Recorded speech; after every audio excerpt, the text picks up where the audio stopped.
Hello, yoga students. I'm experimenting with using video and at some point maybe virtual classes to teach. So we'll see how this goes. Mainly this is going to be a yoga philosophy talk about the niyamas, the things we want to cultivate in yoga to bring inner and outer peace, and specifically how I and perhaps then you can use these niyamas to successfully deal with this worldwide crisis that we're going through. So I'm going to start the class with chanting 3 ohms. Then we'll have a little talk about the niyamas. So come to a comfortable seated position. Feel whatever you're sitting on. Let your weight drop into that seat. And from that drop down place, lift up the front of the body, the back of the body, the sides of the body, and from the pelvic floor, as though there was an inner elevator lifting up from the pelvic floor in front of the spine in the pelvis, the spine in the lower back, the spine in the chest, the spine in the neck, and then out through the back of the crown of the head. So the back of the head is lifted, but your face and the front of the head is relaxed. Inhale your arms apart. Exhale, palms come together in front of the heart. And we will inhale for 3 ohms.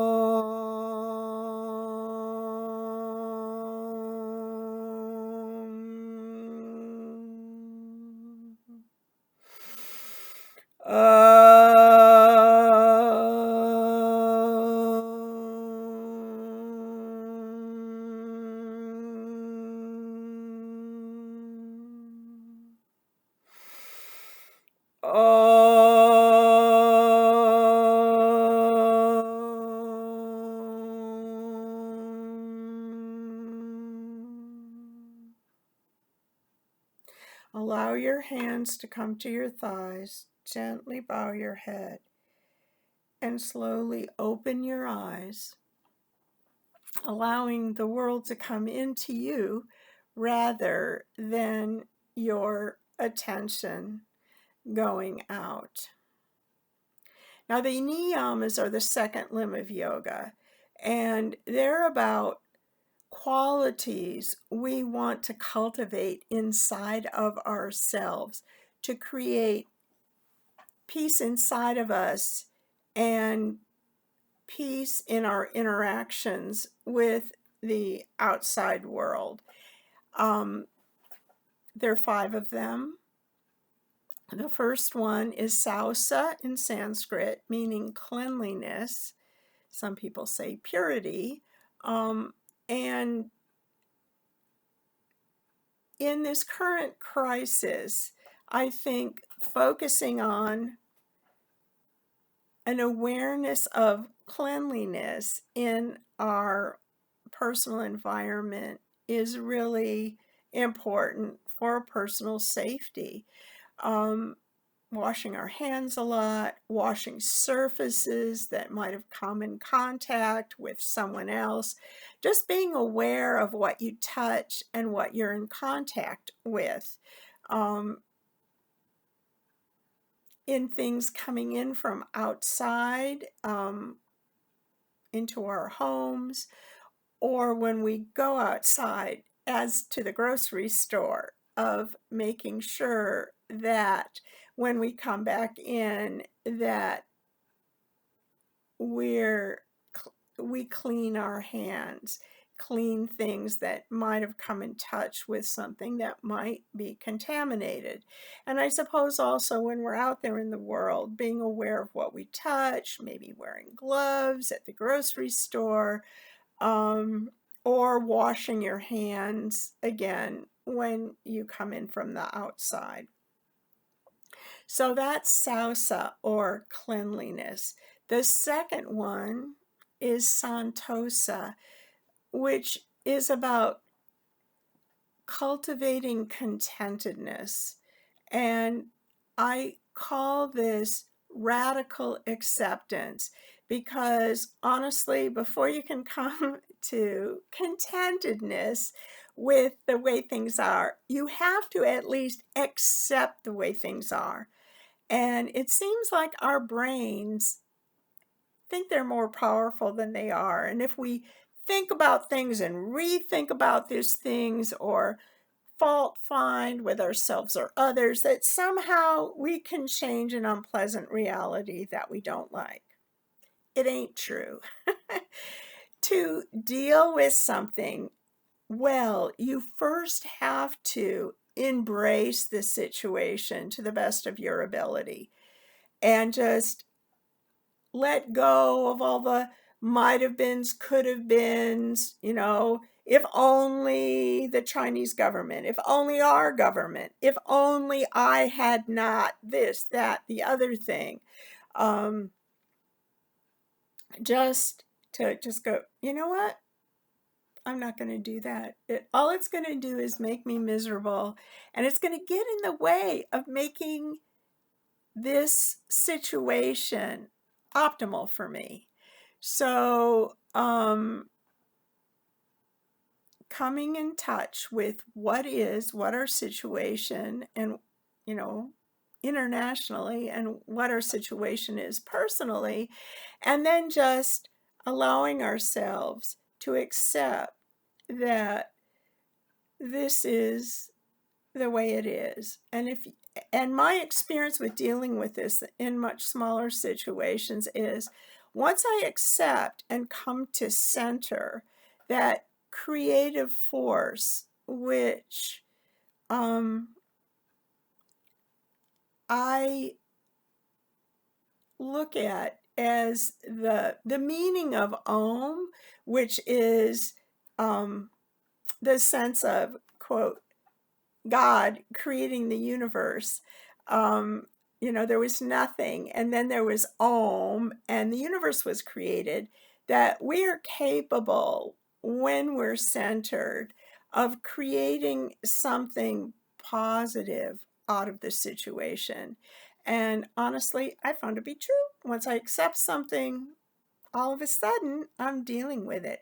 And sometimes really nice things happen. So that is Santosa. The next niyama is tapas. It means fire or heat. And I like to think of tapas as the fire of inspiration, that when we're centered, there is this creative force that can come through us like a fire that will burn away inner obstacles to us doing what we really, really want to do anyway.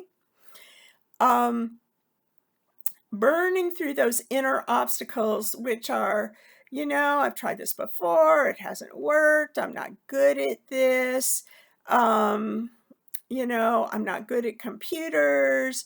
I'm not good at, I don't know, speaking in front of groups. I'm not good at this. I'm not good at that. I've never done this. I'll probably not be able to do it. Whatever that blah, blah, blah is inside. Tapas, it's a fire. It can burn away all those obstacles. And then if there are external obstacles, it can burn all that away as well. So that cultivating tapas to me means throwing the logs on that inner fire that will get us where we want to go in life.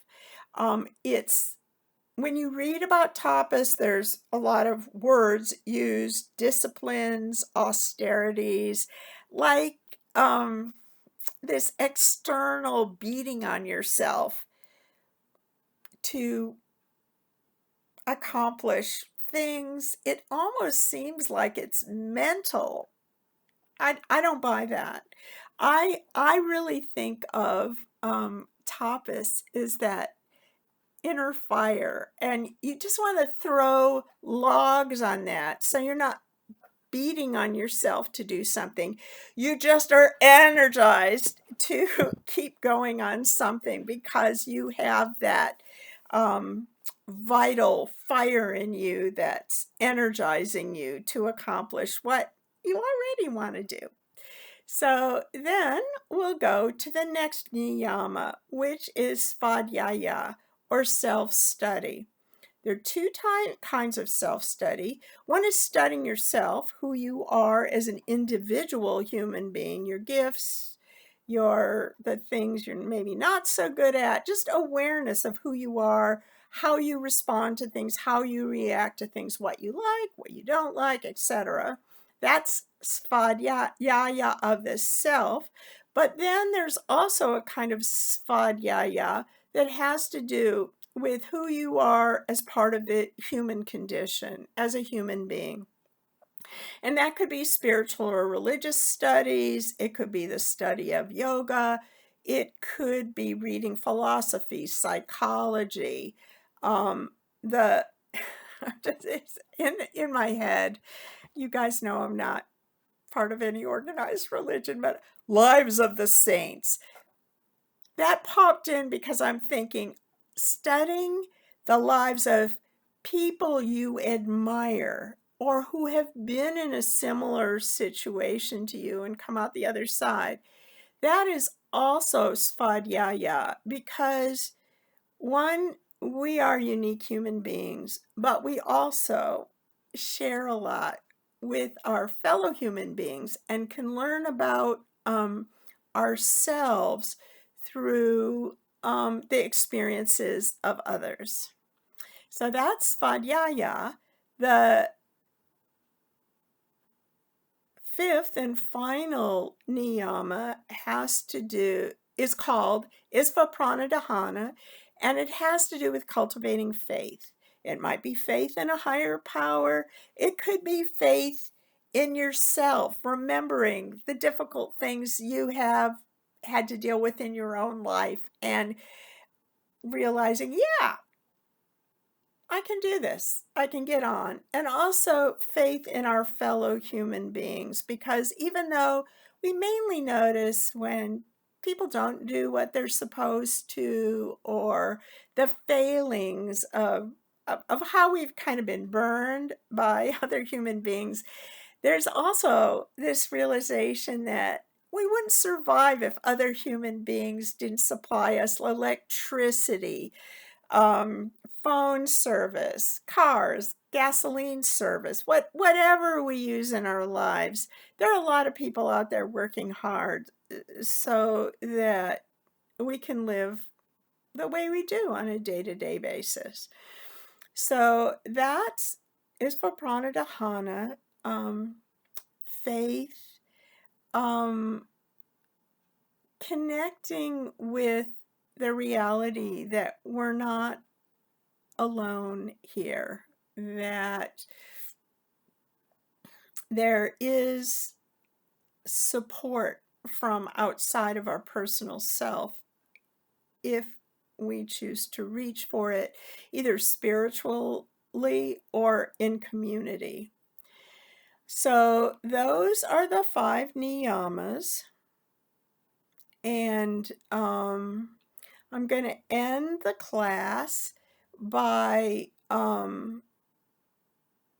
allowing us once again, once again to find our comfortable seat and allow again your pelvis to relax down. Lifting up front, back, sides, and center, head over neck, neck over shoulders, shoulders over hips. Inhale your arms apart. Exhale, palms come together in front of the heart. Allow your attention to go deep within, to that place of center, like the eye of a hurricane, where you can watch the drama in your own mind and the drama outside of you from a place of peace and center. And from that place of center, we honor one another. Namaste. So that's the end of this class. Go ahead and email me any comments. I'm working at improving my ability to teach from home. I'm trying not to put a whole lot of pressure on myself to do this quickly, so it may take some time, but I'm thinking about you guys and hoping all is well.